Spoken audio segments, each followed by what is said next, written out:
نحمدہ ونصلی علی رسول الکریم بسم اللہ الرحمن الرحیم۔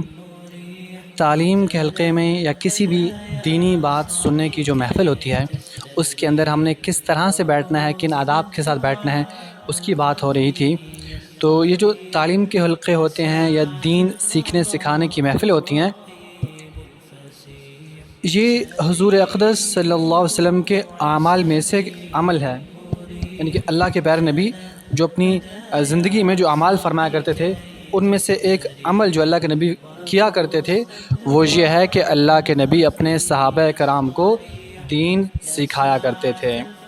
حضور اقدس صلی اللہ علیہ وسلم کی مسجد یعنی مسجد نبوی 24 گھنٹے ان اعمال سے آباد رہتی تھی، یعنی کہ اللہ کے نبی کی جو مبارک مسجد تھی مسجد نبوی، تو وہ 24 گھنٹے دن رات ہر وقت اعمال سے آباد رہتی تھی، ذکر سے، تعلیم سے، تہجد سے، تسبیحات سے، تلاوت سے، نمازوں سے، اور اسی طرح رمضان المبارک کے اندر اعتکاف میں، رمضان المبارک کے علاوہ نفلی اعتکاف میں، تو ان بے شمار اعمال تھے، ان میں سے ایک عمل تعلیم کا عمل بھی ہے۔ پس مقصد ان حلقوں کا، ان محفلوں کو قائم کرنے کا یہ ہے کہ ہمارے دل اللہ تعالیٰ کے حکموں اور رسول پاک صلی اللہ علیہ وسلم کی سنتوں پر چلنے کے لیے مشتاق ہو جائیں۔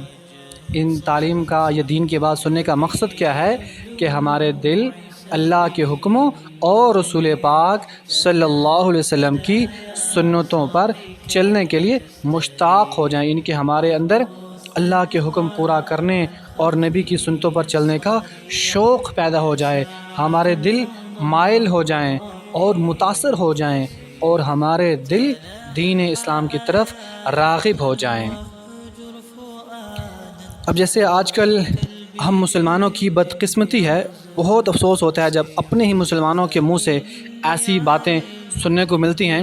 مسلمان کہتے ہیں کہ بھائی اس دور کے اندر جو ہے دین پہ چلنا بڑا مشکل ہے، پورے دین پر چلیں گے تو پھر تو ہم زندگی نہیں گزار سکتی، یوں تو بندہ دین پر چلے تو بندہ بس گھر میں ہی بیٹھ جائے، کچھ تھوڑی بہت جو ہے نا مطلب جھوٹ بولنا ہی پڑتا ہے، کچھ تھوڑا بہت رشوت لینی پڑتی ہے، کچھ تھوڑا بہت سودی لین دین کرنا ہی پڑتا ہے۔ اب بندہ پورے دن پہ تھوڑی چل سکتا ہے، مولوی بھی نہیں پورے دن پہ چلتے تو ہم کیسے پورے دن پہ چلے؟ تو اس طرح کی مختلف جو ہے باتیں آج کل کے مسلمان کرتے ہیں، تو جس سے بہت زیادہ افسوس ہوتا ہے، بہت زیادہ افسوس ہوتا ہے، کیونکہ مسلمان کیا ہے؟ اسلام کی بنیاد کیا ہے؟ کلمہ طیبہ۔ اسلام کی بنیاد کیا ہے؟ کلمہ طیبہ، لا الہ الا اللہ محمد رسول اللہ۔ اس کا ترجمہ کیا ہے؟ اللہ کے سوا کوئی عبادت کے لائق نہیں اور حضرت محمد صلی اللہ علیہ وسلم اللہ کے رسول ہیں۔ لا الہ الا اللہ، اللہ کے سوا کوئی معبود نہیں، کوئی عبادت کے لائق نہیں، کوئی پرستش کے لائق نہیں، کوئی بندگی کے لائق نہیں۔ یہ ہے لا الہ الا اللہ کا لفظی ترجمہ۔ اور محمد رسول اللہ صلی اللہ علیہ وسلم کا ترجمہ کیا ہے کہ حضرت محمد صلی اللہ علیہ وسلم اللہ کے رسول ہیں۔ یہ تو ہو گیا اس کا ترجمہ۔ اب اس کلمے کا مقصد کیا ہے؟ اس کلمے کا مقصد یا جو ہم کلمہ پڑھ کے اللہ تعالیٰ سے ایک طرح سے ہم وعدہ کر لیتے ہیں، اللہ اپنی زندگی کو صرف اور صرف آپ کے حکموں کے مطابق گزاریں گے اور آپ کے پیارے نبی کے طریقوں پر چلیں گے۔ اسلام کس چیز کا نام ہے؟ اسلام جو ہے اپنے آپ کو اللہ اور اللہ کے رسول کا غلام بنا لینے کا نام اسلام ہے۔ اسلام کیا ہے؟ اپنے آپ کو اور اپنی خواہشات کو اللہ اور اللہ کے رسول کے حکموں پر قربان کر دینے کا نام اسلام ہے۔ اسلام کیا ہے؟ اپنے آپ کو اور اپنی خواہشات کو، اپنی تمناؤں کو، اپنی آرزوؤں کو بھلا کر، مٹا کر، ہٹا کر صرف اور صرف اللہ کے حکموں کو سامنے رکھ کر زندگی گزارنا اور اللہ کے پیارے نبی کے طریقوں پر چل کر زندگی گزارنے کا نام اسلام ہے۔ اسلام کیا ہے؟ بندگی کس کی؟ اللہ کی۔ اور اسلام کیا ہے؟ اطاعت۔ اطاعت یعنی پیروی، پیروی یعنی ماننا۔ اسلام کیا ہے؟ بندگی اللہ کی، اطاعت اور پیروی رسول اللہ کی۔ بندگی اللہ کی، اطاعت اور پیروی رسول اللہ کی۔ تو اب مسلمان کیا ہے یا اسلام کیا ہے؟ اسلام یا مسلمان ایک امتحان ہے ہر انسان کے لیے۔ پیدائش سے لے کر یا بالغ ہونے سے لے کر موت تک کا یہ امتحان ہے۔ جو انسان کلمہ پڑھ لیتا ہے، مسلمان ہو جاتا ہے، اس کا امتحان شروع ہو جاتا ہے۔ امتحان کس چیز کا ہے؟ امتحان بڑا سادہ اور بڑا آسان سا ہے۔ 3 چیزوں کا امتحان ہے۔ پہلا امتحان کیا ہے کہ جائز ناجائز کو انسان دیکھے گا۔ مسلمان صرف یہ دیکھے گا کہ یہ جو کام میں کرنے لگا ہوں، آیا یہ جائز ہے، یعنی کہ اللہ اور اللہ کے نبی نے اس کام کو کرنے کی اجازت دی ہے؟ اگر تو اللہ اور اس کے رسول نے اجازت دی ہے، پھر تو مسلمان اس کام کو کرے گا۔ اور اگر اس کام کو کرنے سے اللہ اور اللہ کے نبی نے منع کیا ہے، انہوں نے اجازت نہیں دی، تو مسلمان وہ کام کی صورت بھی نہیں کر سکتا۔ مقصد کیا ہے کہ ایک مسلمان زندگی میں ہر معاملے میں، کھانے پینے میں، کام کاج میں، کاروبار میں، معاملات میں، رسم و رواج میں، 24 گھنٹے کے ہر سیکنڈ میں وہ امتحان کے اندر ہے۔ ایک مسلمان کلمہ پڑھنے سے لے کر مرنے تک، موت تک، ایک مسلمان جو ہے وہ حالت امتحان کے اندر ہے۔ مسلمان کا امتحان چل رہا ہے۔ امتحان کیا ہے؟ جائز ناجائز کا، کہ جو کام جائز ہے مسلمان صرف وہی کام کرے گا، جو کام ناجائز ہے مسلمان وہ کام کسی صورت بھی نہیں کرے گا۔ دوسرا امتحان کیا ہے؟ پاکی ناپاکی کا۔ مسلمان ہر آن ہر گھڑی یہ دیکھے گا کہ آیا یہ چیز پاک ہے یا ناپاک ہے۔ اگر تو پاک ہے تو مسلمان جو ہے اس کپڑے کو، اس بستر کو، اس لباس کو، اس چیز کو پہنے گا، بیٹھے گا، اوڑھے گا، کھائے گا، پیے گا۔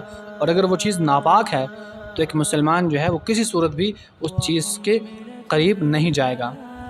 پہلا کیا امتحان ہے؟ جائز ناجائز۔ دوسرا کیا امتحان ہے؟ پاکی ناپاکی کا۔ اور تیسرا کیا امتحان کہ ایک مسلمان کے لیے حلال اور حرام کا۔ تو مسلمان ہر کام، ہر عمل، ہر چیز میں دیکھے گا کہ آیا یہ کام، یہ عمل، یہ چیز، یہ رسم، یہ رواج، یہ طریقہ حلال ہے یا حرام ہے۔ حلال وہ چیز جس کو کرنے کی اللہ اور اللہ کے رسول نے اجازت دی ہو، وہ چیز حلال ہے۔ اور ہر وہ چیز جس کو کرنے سے اللہ اور اللہ کے رسول نے منع کیا ہو، وہ حرام ہے۔ وہ کیا ہے؟ حرام ہے۔ لیکن آج بدقسمتی سے مسلمانوں کا یہ کہنا ہے، دین سے دوری کی وجہ سے، دین نہ سیکھنے کی وجہ سے، دین نہ پڑھنے کی وجہ سے، دین سے غفلت کی وجہ سے، آج مسلمان کہتا ہے کہ بھئی آج کل کے دور میں کہاں دین پہ چلا جا سکتا ہے۔ یوں اگر بندہ دین پہ چلے تو بندہ بس صرف جو ہے نا، بس بندہ کسی کام کا نہیں رہتا، بندہ کچھ نہیں کر سکتا، بندہ بس گھر ہی بیٹھ جائے۔ تو بڑے افسوس کی بات ہے کہ آج کا مسلمان اسلام لانے کا مطلب ہی نہیں سمجھ پا رہا۔ اسلام لانے کا مطلب کیا ہے؟ اسلام کیا ہے؟ آمنت باللہ، میں اللہ پر ایمان لایا، وملائکتہ، اور اللہ کے فرشتوں پر ایمان لایا، وکتبہ، اور اللہ کی آسمانی کتابوں پر ایمان لایا، ورسلہ، اور اللہ کے سارے رسولوں پر میں ایمان لایا، اور یوم آخرت پر میں ایمان لایا۔ ٹھیک ہے؟ تو آج کا مسلمان صرف یہ سمجھتا ہے کہ کلمہ پڑھ لو، لا الہ الا اللہ محمد رسول اللہ، اور فوتگی ہو جائے تو مدرسے کے بچے بلا کر قرآن خوانی کروا دو، دیگ کھلا دو، بس یہ ایمان ہے۔ حالانکہ مسلمان کلمہ پڑھنے کے بعد 24 گھنٹے بلکہ ہر سانس جو ہے مسلمان جو ہے وہ پابند ہو جاتا ہے، کس کا؟ اللہ کے حکم کا اور نبی کے طریقے پا۔ اور مسلمان کی 24 گھنٹے کی زندگی عبادت ہے۔ مسلمان کا سونا عبادت ہے۔ کیسے؟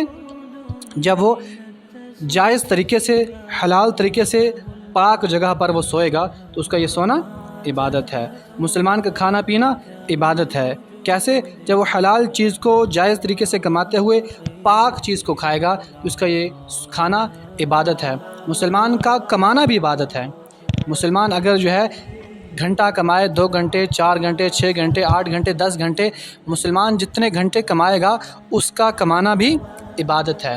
کیسے؟ اللہ کے حکم اور نبی کے طریقے پر ہو جائے تو اس کا یہ کمانا بھی کیا ہے؟ عبادت ہے۔ اب کمائی کے بارے میں جو ہے اللہ کے نبی نے بتا دیا کہ بھئی سود کا کاروبار نہیں کرنا، رشوت کا کاروبار نہیں کرنا، موسیقی کے آلات، گانے باجے کے آلات نہیں کرنا، شراب بیچنا خریدنا یہ نہیں کرنا، جوا نہیں کرنا، جوا یعنی کہ شرط لگانا، شرط والا کام کاروبار نہیں کرنا، اسی طرح سے سب کچھ اللہ کے پیارے نبی بتا کر چلے گئے ہیں۔ اسی طرح کسی کو دھوکہ نہیں دینا، جھوٹ بول کر مال نہیں بیچنا۔ تو مسلمان ہر آن ہر گھڑی جو ہے وہ پابند ہے۔ تو مسلمان تو جو ہے اپنی زندگی کے ایک سانس بھی اپنی مرضی سے نہیں لے سکتا، وہ تو ہر سانس لینے میں، اٹھنے میں، بیٹھنے میں، چلنے میں، پھرنے میں، دیکھنے میں وہ اللہ کے حکم اور نبی کے طریقے کا پابند ہے۔ اب آنکھ ہے، اب آنکھ میں بھی تینوں چیزیں دیکھی جائیں گی کہ آیا یہ جائز چیز کو دیکھ رہا ہے کہ ناجائز چیز کو دیکھ رہا ہے، آنکھوں میں پاک چیز کو لگا رہا ہے ناپاک چیز کو لگا رہا ہے، اور یہ جو ہے جس چیز کو دیکھ رہا ہے وہ حلال ہے یا حرام ہے۔ اسی طرح زبان ہے، زبان میں بھی ان تینوں چیزوں کو دیکھا جائے گا۔ کان ہے، کان میں بھی تینوں چیزوں کو دیکھا جائے گا۔ اب پیٹ ہے، اب پیٹ کے اندر یہ کیا چیز ڈال رہا ہے، حلال ڈال رہا ہے یا حرام ڈال رہا ہے، جائز طریقے سے کما کر چیز ڈال رہا ہے منہ میں یا حرام ناجائز طریقے سے چیز کو حاصل کر کے پیٹ میں ڈال رہا ہے، اور پاک چیز کو پیٹ میں ڈال رہا ہے یا ناپاک چیز کو ڈال رہا ہے۔ اسی طرح ہاتھ ہیں، ہاتھ جو ہے وہ جائز کام کی طرف بڑھا رہا ہے، حلال چیز کی طرف بڑھا رہا ہے، پاک چیز کی طرف بڑھا رہا ہے، یہ اس کے الٹ کر رہا ہے۔ پاؤں ہیں، تو مسلمان جو ہے ایک حدیث شریف کا مفہوم ہے کہ مومن کی مثال ایسے ہے جیسے قید خانے میں موجود قیدی کی، کہ قیدی اپنی مرضی سے کچھ نہیں کر سکتا، وہ ہر چیز میں وہ جیلر کے احکامات کا پابند ہے۔ جب جیلر جہاں بٹھائے، جیسے بٹھائے، جس وقت بٹھائے، قیدی کو بیٹھنا پڑتا ہے۔ جیلر جب جو چیز کھانے کو دے دے، قیدی کو کھانا پڑتا ہے۔ جیلر جب جو کام جس وقت کرنے کو کہے، قیدی کو کرنا پڑتا ہے۔ تو اسی طرح حدیث کا مفہوم ہے کہ مسلمان اس دنیا میں قیدی کی طرح ہے، کہ یہاں وہ اپنی مرضی، اپنی منمانی کرنے نہیں آیا، بلکہ مسلمان جو ہے اس کی زندگی کا مقصد کیا ہے، اللہ کو راضی کرنا۔ مسلمان اپنے لیے نہیں جیتا، مسلمان اللہ کے لیے جیتا ہے، مسلمان اپنے لیے نہیں جیتا، مسلمان اللہ کے رسول کے لیے جیتا ہے۔ تو اللہ اور اللہ کے رسول کو خوش کرنے کے لیے، اللہ اور اللہ کے رسول کو راضی کرنے کے لیے مسلمان کو جو قیمت ادا کرنی پڑے، مسلمان وہ قیمت ادا کرتا ہے۔ مسلمان کو اپنی جان دینی پڑے اللہ اور اللہ کے رسول کی خوشنودی کی خاطر، تو مسلمان اپنی جان دیتا ہے۔ مسلمان کو اگر مال لگانا پڑے اللہ اور اللہ کے رسول کی خوشی کی خاطر، مسلمان اپنا مال لگاتا ہے۔ مسلمان کو اگر اللہ اور اللہ کے رسول کی رضا کی خاطر اگر لاکھوں کروڑوں روپے کی حرام نوکری چھوڑنی پڑے، تو مسلمان وہ لاکھوں کروڑوں روپے کی حرام نوکری کو لات مار دیتا ہے۔ ہاں، اگر وہ ایمان اس کا کمزور ہے، اور اگر اس کی زندگی کا مقصد جو ہے وہ پیسہ کمانا ہے، دنیا بنانا ہے، واہ واہ کروانا ہے، گھر بنانا ہے، کوٹھی بنانا ہے، گاڑی لینا ہے، نوکر چاکر رکھنا ہے، پھر تو وہ لاکھوں کروڑوں کی نوکری کو نہیں چھوڑے گا۔ لیکن اگر اس کا مقصد صرف اور صرف اللہ اور اللہ کے رسول کو راضی کرنا ہے، تو وہ جو ہے ایک لمحے کے لیے بھی جھجکے گا نہیں، ہچکچائے گا نہیں، بلکہ وہ صرف یہ دیکھے گا کہ میرا اللہ اور میرا نبی وہ کس عمل سے راضی ہوتے ہیں۔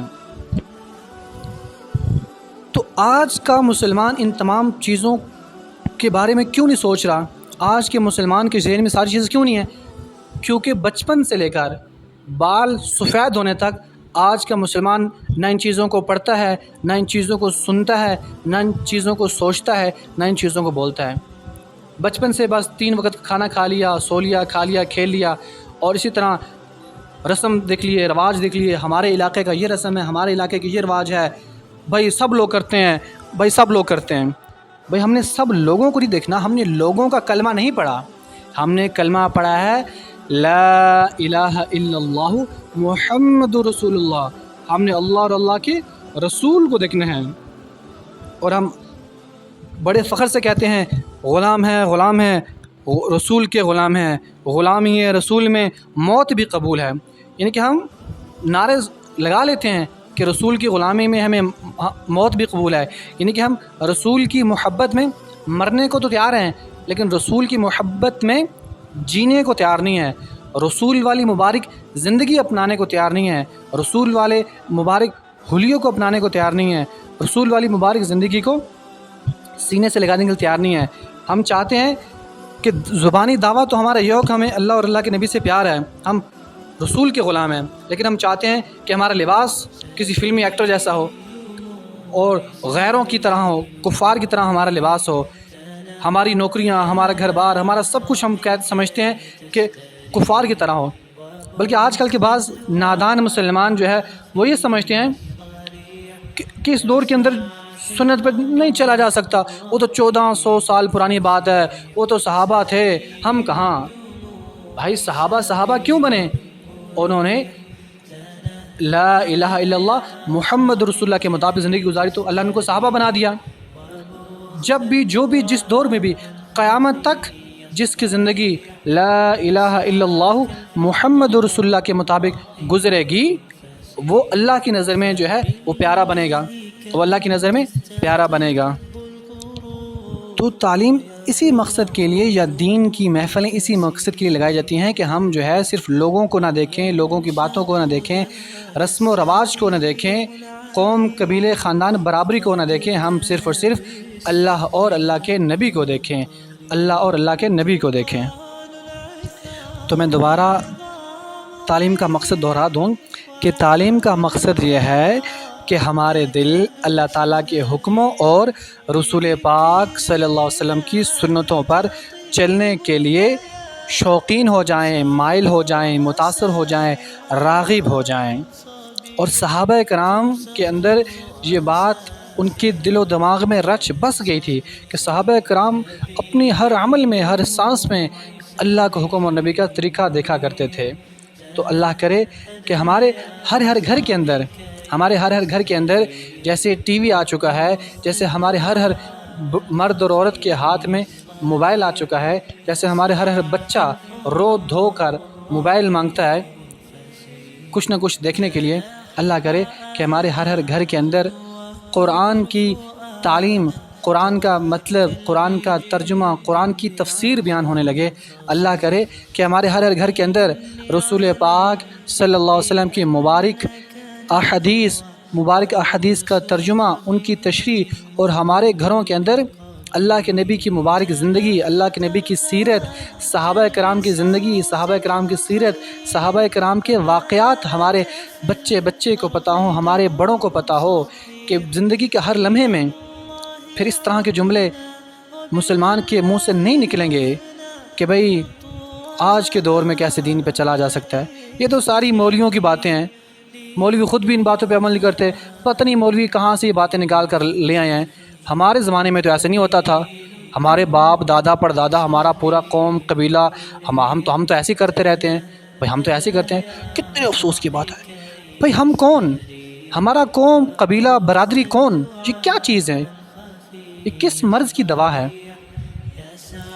ایک مسلمان جب کلمہ پڑھ لیتا ہے تو مسلمان جو ہے وہ تو اپنے آپ کو اللہ اور اللہ کے نبی کی غلامی میں دے دیتا ہے۔ تو اللہ کرے ہمارے ہر گھر کے اندر تعلیم کا ماحول ہو، روزانہ 24 گھنٹوں کے اندر اللہ کرے ہم صرف 10 منٹ ہی جو ہے دین کی بات کرنے ہمارے گھروں میں ہونا شروع ہو جائے۔ اگر روزانہ 10 منٹ بھی اگر اللہ اور اللہ کے پیارے رسول کی بات ہمارے گھروں میں ہونا شروع ہو جائے تو پھر ہماری زندگیاں بدلنا شروع ہو جائیں گی۔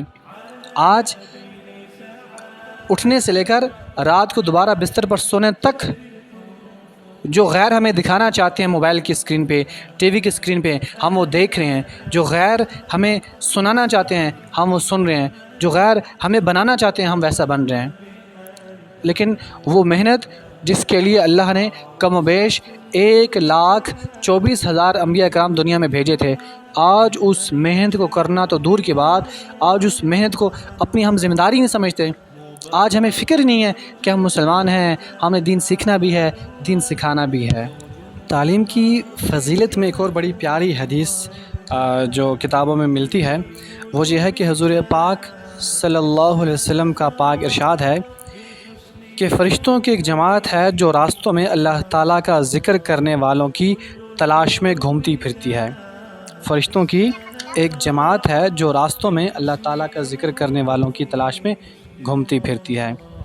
جب بھی وہ کسی ایسی جماعت کو پا لیتی ہے جو اللہ تعالیٰ کے ذکر میں مصروف ہو تو ایک دوسرے کو پکار کر وہ فرشتے کہتے ہیں کہ تمہاری مطلوبہ چیز یہاں پر موجود ہے۔ جب وہ کسی ایسی جماعت کو پا لیتی ہے جو اللہ تعالیٰ کے ذکر میں مصروف ہو تو ایک دوسرے کو پکار کر وہ فرشتے کہتے ہیں کہ تمہاری مطلوبہ چیز یہاں پر موجود ہے۔ اس کے بعد وہ سب فرشتے مل کر زمین سے آسمان دنیا تک ان لوگوں کو گھیر لیتے ہیں۔ اس کے بعد وہ سب فرشتے مل کر زمین سے آسمان دنیا تک، یعنی کہ جو پہلا آسمان ہے اس تک ان لوگوں کو گھیر لیتے ہیں۔ اللہ پاک ان فرشتوں سے پوچھتے ہیں، جبکہ اللہ تعالیٰ ان فرشتوں سے زیادہ باخبر ہیں کہ میرے بندے کیا کر رہے تھے، اس کے باوجود جو ہے اللہ رب العزت فرشتوں سے دریافت فرماتے ہیں کہ میرے بندے کیا کر رہے تھے۔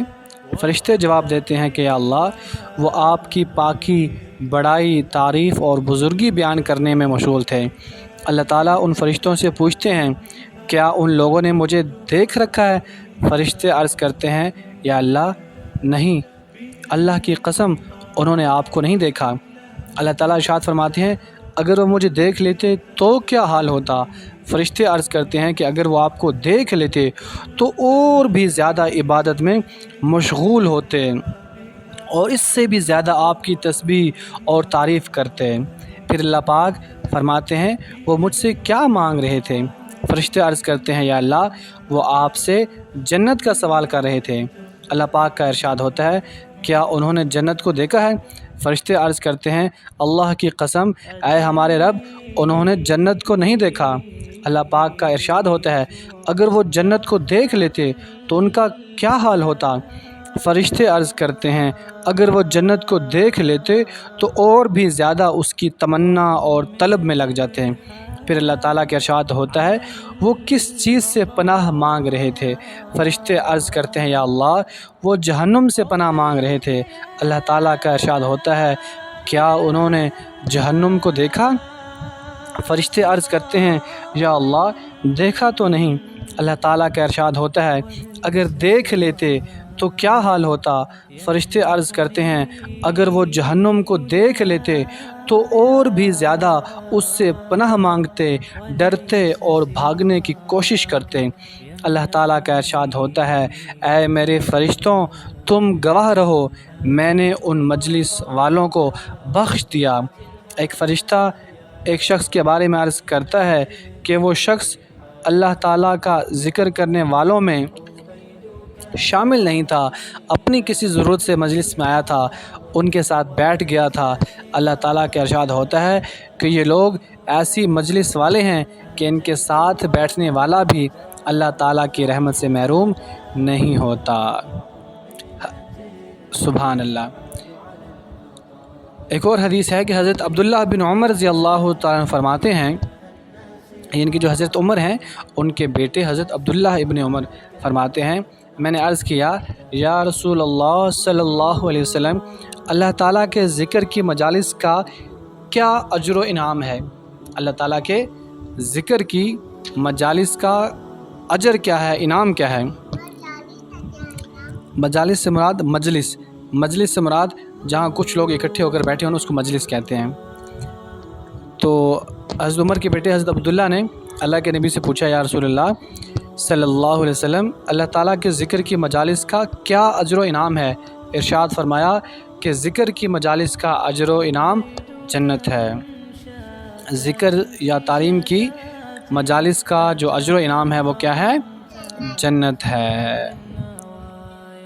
تو یہ مختصر سی احادیث ہم نے ذکر کی تعلیم کی فضیلت، جن کی تعلیم کرنے سے کیا فائدہ ہوتا ہے۔ تو تعلیم کرنے کے فضائل تو بے شمار ہیں، تو فی الحال ہم اسی پہ اکتفا کرتے ہیں۔ اب اگلی جو چیز ہے، جیسے میں نے پہلے عرض کیا تھا کہ ہر عمل کے اندر 3 چیزیں ہوتی ہیں، اس کی فضیلت کیا ہے، اس کا فائدہ کیا ہے، اس کا مقصد کیا ہے، اور اس کو کرنے کا آداب کیا ہے، ان کا طریقہ کیا ہے۔ اب جو تعلیم ہے اس کی فضیلتیں تو ہم نے سن لیں، اب اگلی بات آتی ہے کہ اس تعلیم کا مقصد کیا ہے۔ تو پہلی بات تو یہ ہے کہ اس تعلیم کا مقصد یہ ہے کہ ہم اللہ کے احکامات کو سنیں گے، پیارے نبی کے احادیث کو سنیں گے، صحابہ کرام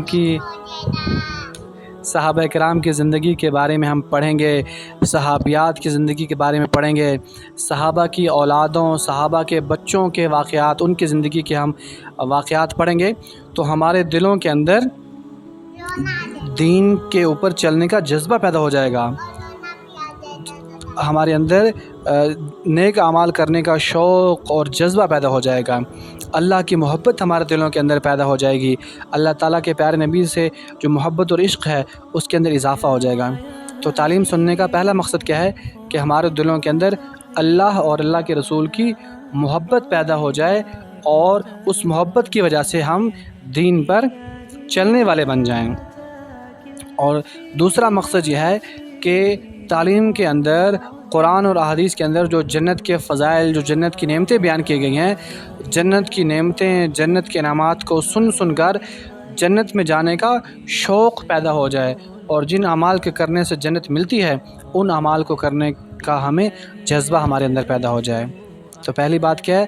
اللہ اور اللہ کے نبی کی محبت پیدا ہو جائے، یہ تعلیم سننے کا، کروانے کا مقصد ہے۔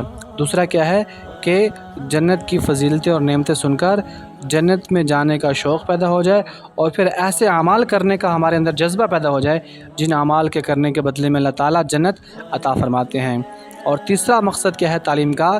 کہ جہنم کی سزائیں، جہنم کی وعیدیں، جہنم کے عذابات اور جہنم کی ہولناکیاں اور خوفناک ترین سزاؤں کو سن کر جہنم سے بچنے کا ہمارا ذہن بن جائے، ہمیں ہر آن ہر گھڑی یہ فکر ہو کہ یار کس طرح سے میں جہنم سے بچ جاؤں، اور جہنم سے بچنے کا ہمارے اندر جو ہے جذبہ پیدا ہو جائے، تو پھر جو ہے وہ گناہوں کا چھوڑنا آسان ہو جائے گا۔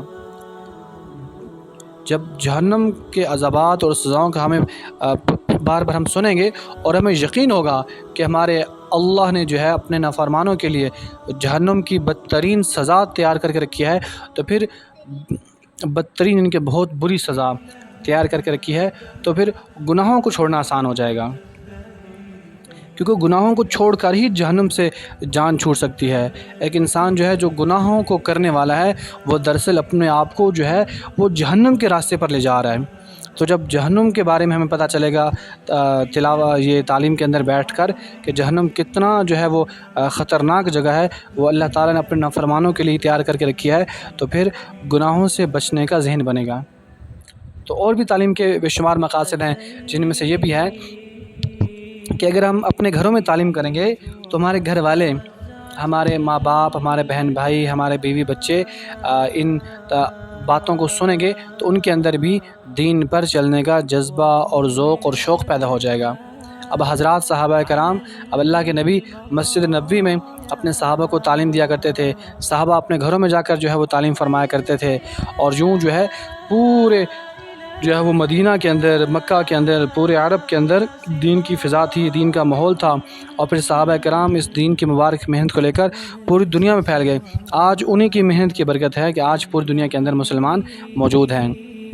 تو اب آج کل کے زمانے میں غیر مسلم اسلام میں داخل کیوں نہیں ہو رہے؟ کیونکہ ہم نے اپنے گھروں کے اندر تعلیم اور نیک اعمال کرنے کا جو ہے وہ عمل چھوڑ دیا۔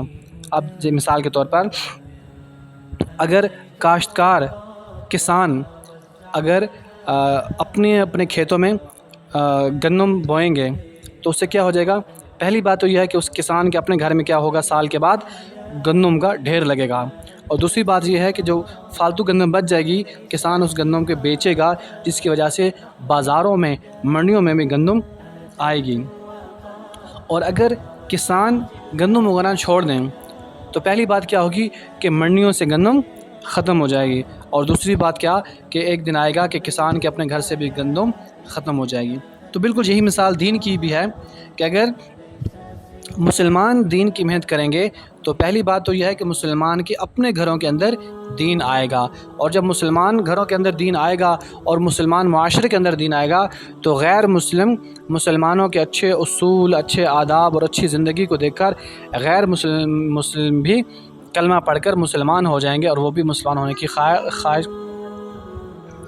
غیر مسلم ان کے کافر، ایک ہوتا ہے مسلمان اور ایک ہوتا ہے غیر مسلم۔ مسلمان جو اللہ اور اس کے رسول پر ایمان لایا ہے وہ مسلمان کہلاتا ہے۔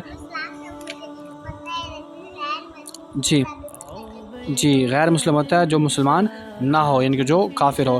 تو اگر مسلمانوں کی زندگی ایمان والی ہوگی، اسلام والی ہوگی، تو اس زندگی کو دیکھ کر غیر مسلم ان کے کافر بھی مسلمان ہو جائیں گے۔ اور اگر مسلمان جو ہے دین کی محنت نہیں کریں گے، گھروں کے اندر اللہ اور اللہ کے نبی کے مبارک تذکروں کو نہیں کریں گے، تو کیا ہو جائے گا؟ پہلی بات تو یہ ہے کہ مسلمانوں کی اپنی زندگیوں سے دین نکلنا شروع ہو جائے گا۔ جب اپنی زندگیوں سے دین نکلے گا تو کافر بھی جو ہے، کافروں کو بھی مسلمانوں کے اندر کچھ بھی نظر نہیں آئے گا۔ کافر کہیں گے ہم بھی جھوٹ بولتے ہیں، مسلمان بھی جھوٹ بولتے ہیں، ہم بھی دھوکہ دیتے ہیں، یہ بھی دھوکہ دیتے ہیں، ہم بھی بے حیائی کرتے ہیں، یہ بھی بے حیائی کرتے ہیں، ہم بھی بے شرم ہیں، یہ بھی بے شرم ہے، ہم بھی چوری کرتے ہیں، یہ بھی چوری کرتے ہیں، ہم بھی دھوکہ دیتے ہیں، یہ بھی دھوکہ دیتے ہیں۔ تو غیر مسلموں کو کچھ بھی مسلمانوں میں فرق نہیں نظر آئے گا، اور غیر مسلم کہیں گے بلکہ ہم ان سے زیادہ اچھے ہیں، ہمارے ہاں تو مطلب کہ بڑی بڑی گاڑیاں، کوٹھیاں، بنگلے، کاریں، سڑکیں، ہمارے پاس سب کچھ اچھا ہے۔ تو مسلمانوں کے پاس ایسی کون سی چیز ہے کہ جس کی وجہ سے ہم مسلمان ہو جائیں؟ تو جو میں نے مثال دی، اگر کاشتکار یا کسان گندم اگانے کی محنت کرتا رہے گا تو سب سے پہلے اس کے اپنے گھر میں گندم آئے گی، اور اس کے بعد کیا ہوگا کہ پورے منڈیوں میں، بازاروں میں گندم بکے گی۔ اور اگر کاشتکار یا کسان گندم اگانے کی محنت چھوڑ دے گا تو اس کے اپنے گھر سے بھی گندم ختم ہو جائے گی، اور مارکیٹ اور بازار اور منڈیوں سے بھی گندم ختم ہو جائے گی۔ اسی طرح اگر مسلمان دین کی محنت کرے گا تو اس کی اپنی زندگی میں اپنے گھر میں دین آئے گا، اور پھر اس کو دیکھ کر پوری دنیا میں دین آئے گا۔ اور اگر مسلمان دین کی محنت نہیں کرے گا تو سب سے پہلے اس کی اپنی زندگی سے دین نکلے گا، پھر اس کی نسلوں کی زندگی سے دین نکلے گا، اس کے گھر والوں کی زندگی سے دین نکلے گا، اور پھر کرتے کرتے پوری دنیا میں جو ہے وہ بے دینی کی فضا ہوگی، اور پھر کیا ہوگا کہ غیر مسلم بھی اسلام کے اندر داخل نہیں ہو سکیں گے۔